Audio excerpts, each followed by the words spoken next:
Document retention is always a questionable area for employers, and particularly for I-9s with the penalties, as we've discussed.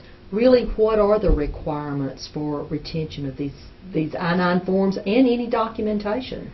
I would tell you, if I was, as an employer, and our firm's an employer just like anybody else, you want to have backup. You want to probably have the paper I-9 forms in the one folder we were talking about in a locked cabinet. I would also be scanning my I-9s in electronically to have a backup.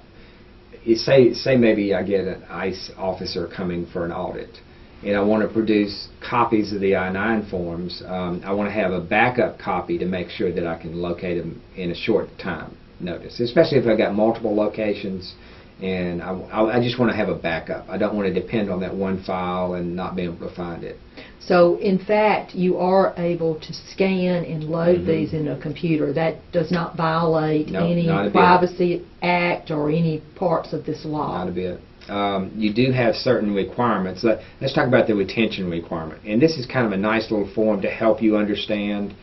You have to retain an I-9 form for 3 years from the date it was filled out, completed, or from 1 year after the employee leaves you, whichever is longer. Say somebody has worked for me for 6 months.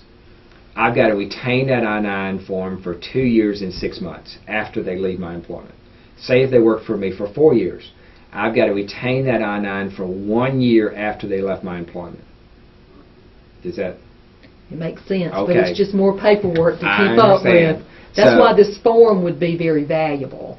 And what you need to do as an employer is set up a form retention, because you don't really want to keep I-9s that are 10, 15 years old. To the extent that maybe you made errors on those I-9s that weren't corrected and things like that, but you need to have an internal retention policy that complies with the statutory requirement.